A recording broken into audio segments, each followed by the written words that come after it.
যে 5 স্থানে যদি আপনি ফলো না করেন বা এই 5টা স্থানকে যদি নিয়ন্ত্রণ করতে না পারেন, তাহলে এই জায়গাগুলোতে বদজিনের আসর পড়ে এবং আপনার শারীরিক ক্ষতি করতে পারে। এখন আপনি উত্তরণের উপায় কি এবং কোথায় সেগুলো রয়েছে বা কোথায় সেগুলো থাকে?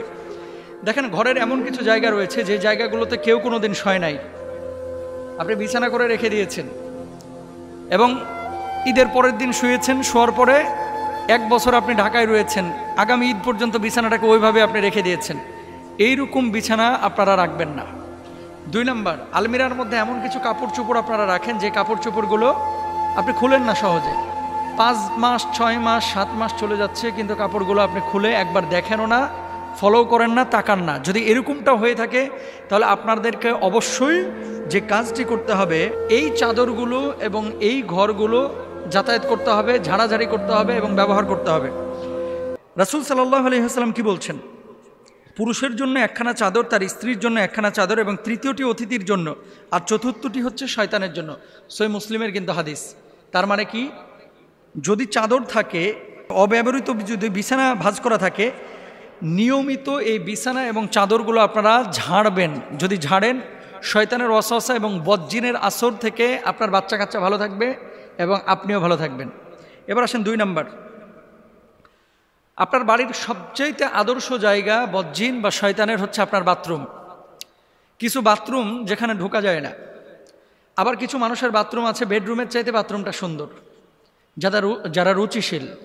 তো যাদের বাথরুম যত নিকৃষ্ট এবং অপবিত্র, ওই বাথরুমে তত বদজিনের আসর থাকে। অনেক সময় আপনি বাথরুমে বসবেন, দেখবেন কারেন্ট চলে গেছে, বালতিটা নড়ানড়ি করতেছে। অনেক সময় আপনি বাথরুমে বসেছেন, বদনাটা আপনার সামনে থেকে উধাও হয়ে গেছে, অথচ রেখেছেন পাশে, চলে যাচ্ছে। এরকম হয়।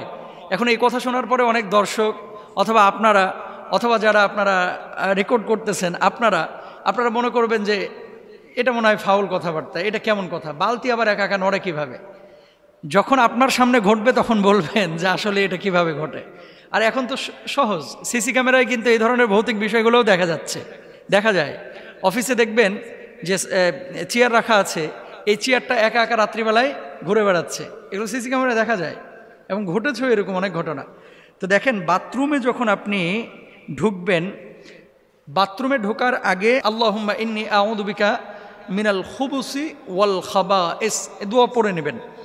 আচ্ছা, এই বাথরুমের মধ্যে কে থাকে? দুষ্ট খবিস প্রকৃতির শয়তান জিন থাকে, জিন শয়তানও থাকে। এজন্য হাম্মামে প্রবেশ এবং বের হওয়ার ক্ষেত্রে আল্লাহ রাসূল সাল্লাল্লাহু আলাইহি ওয়াসাল্লাম বলেছেন, পায়খানার স্থান হচ্ছে জিন এবং শয়তানের উপস্থিতির স্থান। সুতরাং যারা পায়খানায় যাবে তারা যেন এই দোয়াটা পড়ে তারপরে প্রবেশ করে, মানে প্রবেশ করবেন এই দোয়াটা পড়ে। যদি পড়ে প্রবেশ করেন, এখান থেকে বদজিনের কেটে পড়বে। আরেকটা বিষয় আপনাদেরকে বলে রাখি, আপনাদের অনেকেই আছে, বিশেষ করে নারীর মধ্যে এবং পুরুষদের মধ্যে আমাদের কাছে এই ধরনের প্রশ্ন আসে, বাথরুমে ঢুকে উলঙ্গ হয়ে গোসল করে, একেবারে গায়ের ওপরে কোনো কাপড়ে রাখে না।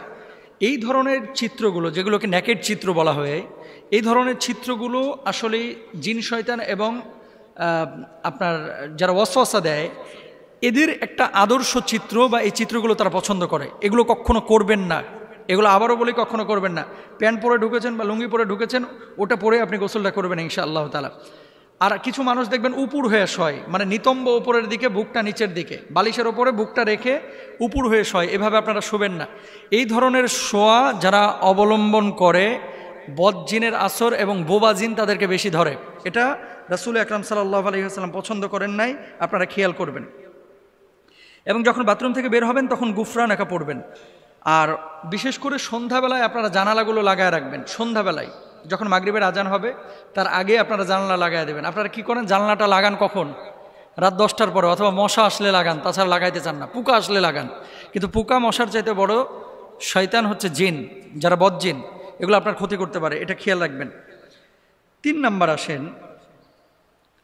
কিছু জামা কাপড় আপনারা দীর্ঘদিন ঝুলায় রাখেন এবং রাসূল আকরাম সাল্লাল্লাহু আলাইহি ওয়াসাল্লাম বলছেন, তোমাদের জামা কাপড় ভাঁজ করে রাখো, কারণ এইসব জামা কাপড়ের কাছে দুষ্ট জনেরা ফিরে ফিরে আসে, আর শয়তান ভাঁজ করা জামা কাপড় পরে না, মেলে দেওয়া পোশাক পেলে পরিধান করে। এটা সিলসিলা জাইফার মধ্যে রয়েছে 2801 নম্বর অংশে। মেন কথা হচ্ছে, আপনি যখন কোনো পোশাক পরছেন, এই যে আমি আজকে জুব্বাটা পরেছি, নিয়ে যে আমি ঝুলায় রেখে দিলাম, 7 দিন 8 দিন এটা আর পরি না। এই পোশাকগুলোর মধ্যে ঘাম থাকে, অপবিত্র জিনিস থাকে, অথবা ময়লা আবর্জনা থাকে। এই পোশাকগুলো জিনদের মানে বদজিনের একটা আদর্শ পোশাক, এগুলো তারা পছন্দ করে, এগুলোর উপরে প্রভাব ফেলে। আচ্ছা, আরেকটা বিষয় আপনাদেরকে বলি, অনেকে চর্বি আপনারা খেয়েছেন, খেয়ে হাতটারে আপনার গামছার সাথে মুছে তারপরে রেখে দেন, এগুলো করবেন না। যেখানে চর্বি, গরুর গোস্ত খেয়েছে, টিস্যু দিয়ে মুখটা মুছে টিস্যুটা আস্তে করে ওই বিছানার কোনায় ফেলায় থুয়ে দেয়, এগুলো জিনের খাবার এবং জিনেরা এগুলো পছন্দ করে।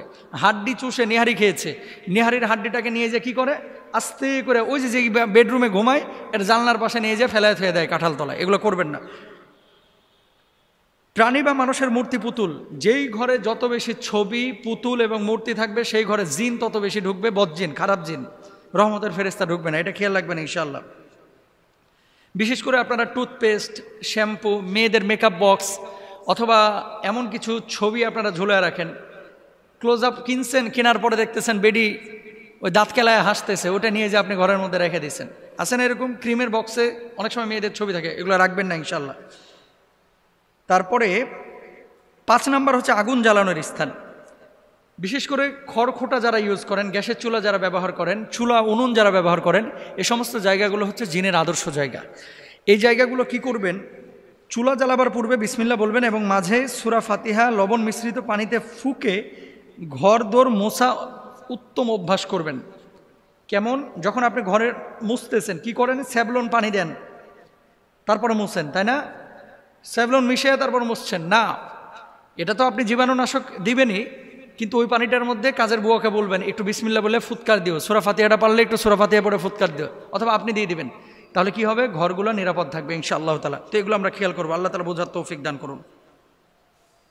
পৃথিবীর মানুষ এমন দুটো জিনিস আছে, যখন পায় মানুষ মূল্যায়ন করে না, কিন্তু যখন হারায় তখন মাথা ঠুকে শত কান্না করে আর্তনাদ করে আর ফিরে পায় না। এই দুটি জিনিস বড় দামি জিনিস পৃথিবীর বুকে। দেখেন, টাকা আজ আছে কাল নাই, আপনার বাড়িটা আজ আছে কাল নাই, আপনার সম্পদ আজ আছে কাল নাই, কিন্তু এই দুটি জিনিস সবচেয়ে মূল্যবান আপনার জীবনে।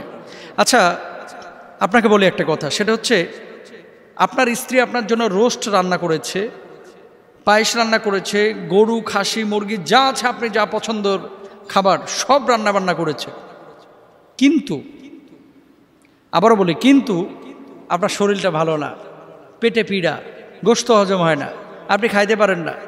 এই অসুস্থ অবস্থায় যদি আপনার স্ত্রী ভালো ভালো খাবার আপনার সামনে দেয়, কেমন লাগবে?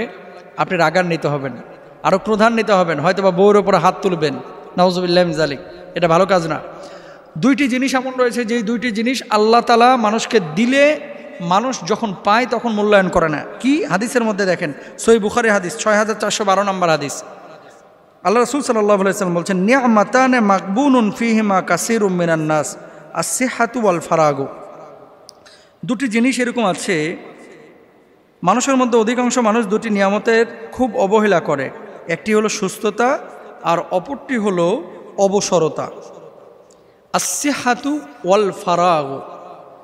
মানুষ যখন সুস্থ থাকে তখন মানুষ কিন্তু আল্লাহর সাথে গাদ্দারি বেঈমানি বেশি করে।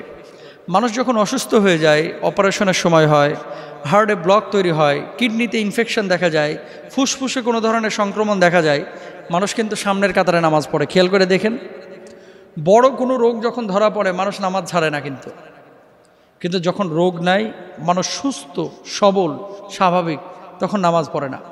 কোরআনুল কারীমের 11 নম্বর পারার 10 নম্বর পৃষ্ঠায় আল্লাহ তাআলা কি বলছেন খেয়াল করেন, সূরা ইউনূসের মধ্যে, ওয়াইদা আযাকনা নাসা রাহমাতাম মিন বাদি দাররা আমাসাতহুম ইদা লাহুম মাকরুম ফি আয়াতিনা। মানুষকে বিপদ আপদের পরে আমি আল্লাহ তাআলা যখন সুস্থ স্বাভাবিক জীবন দান করি, মানুষ আল্লাহর সঙ্গে গাদ্দারি বেঈমানি করে।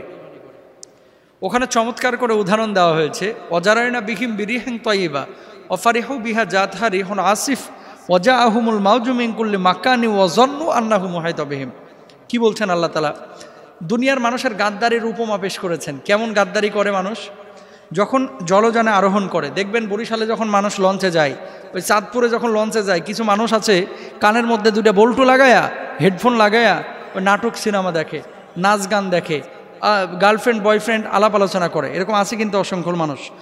দক্ষিণা বাতাস যখন গায়ে লাগতেছে, আহা কি শান্তি, সেই রাম ওয়েদার, এরকম কিন্তু বলে থাকে, সেই রাম ওয়েদার, সেই রকম আবহাওয়া। আল্লাহকে একটাবারের জন্য স্মরণ করে না, যে এত বড় জাহাজটা এই সাগরের বুক চিরে কীভাবে সামনে এগিয়ে যাচ্ছে, একটাবারও খেয়াল করে না। হয়তোবা কিছু বুড়া থুত্থুরা মানুষ যাদের মোবাইল নাই, বাটন ফোন নিয়ে বসে থাকে, এগুলো খালি আল্লাহ বিল্লাহ করে। আর যুবক যত আছে, যুবতী যা আছে, দেখবেন খালি ছবি তুলে, সেলফি তুলে, আর এই যে মোবাইল নিয়ে ব্যস্ত। অথচ আল্লাহ তাআলা কি বলছেন, বান্দা স্মরণ করলি না, ওয়াজাহুমুল মাউজু মিন কুল্লি মাকানি ওয়া যান্নু আন্নাহুম উহাইতা বিহিম, হঠাৎ ঝড় আমি উঠায় দিলাম, বড় বড় ঢেউ যখন আছড়ে পড়তে লাগলো, জাহাজটা যখন হেলে দিল, কাঁপাকাঁপি শুরু করে দিল, মানুষ তখন বলে লা ইন আনজাইতানা মিন হাযিহি লানাকুনান্না মিনাশ শাকিরিন। মানুষ কত বড় গাদ্দার দেখেন। ওই সময় যখন সুখে ছিল, যখন সাগর স্বাভাবিক ছিল, নদী যখন স্বাভাবিক ছিল, আল্লাহর কিন্তু তখন ডাকে নাই। এখন ঝড়ো হাওয়া আর বড় বড় বাতাস ঢেউ আল্লাহ দিচ্ছে, এখন মানুষ বলে কি, আল্লাহ নিজে বলতেছে লা ইন আনজাইতানা মিন হাযিহি লানাকুনান্না মিনাশ শাকিরিন। আল্লাহ বাঁচার তো কোনো উপায় নাই, কোনো মতে এই বিপদটা থেকে আল্লাহ উদ্ধার করো। কি করবে ও? সারা জীবন আপনার কৃতজ্ঞতা স্বীকার করব। আল্লাহ বলছেন ফালাম্মা আনজাহুম ইদাহুম ইয়াবগুনা ফিল আরদি বিগাইরিল হক। ওই মানুষগুলোকে যখন ওই বিপদ থেকে উদ্ধার করে আমি আল্লাহ রাব্বুল আলামিন উপকূলে ভিড়ায় দিলাম, উঠায় দিলাম, ইয়া আইয়ুহান নাস ইন্নামা বাগিয়ুকুম আলা আনফুসিকুম মাতাল হায়াতিদ দুনিয়া। মানুষ উঠেই গাদ্দারি করে, সিজদা দেয় না আল্লাহকে, তখন নাবিককে ধন্যবাদ দেয়। কুমিল্লা থেকে চট্টগ্রাম যাচ্ছেন, দুই গাড়ি মুখোমুখি সংঘর্ষ হয়ে যাচ্ছিল, এমন মুহূর্তে কোনো মতে কাইটা কুইটা ড্রাইভার মানে গাড়ি নিয়ে পার হয়ে গেছে। পেছন থেকে মানুষগুলো আল্লাহরে ধন্যবাদ না দিয়া হানিফের ড্রাইভার, 15 বছরের অভিজ্ঞতা, কেমনে আমাদের বাঁচায় দিল, জালেম কোথাকার, তোমার ড্রাইভার বাঁচায় নাই, নাবিক বাঁচায় না, বাঁচিয়েছেন আল্লাহ, তুমি জানো না। আল্লাহ তাআলা এই কথাগুলো বলছেন। সুতরাং মানুষের জীবনে যখন মানুষ সুখে থাকে, ওই ভূতে কিলাই। মানুষ যখন ভালো থাকে আল্লাহরে স্মরণ করে না, যখন বিপদে পড়ে আল্লাহরে স্মরণ করে। সুস্থতার সময় আল্লাহকে ডাকতে হবে, অবসর যখন আপনি আল্লাহকে স্মরণ করতে হবে। আল্লাহ তাআলা আমাদের সবাইকে বোঝার তৌফিক দান করুন, আমিন।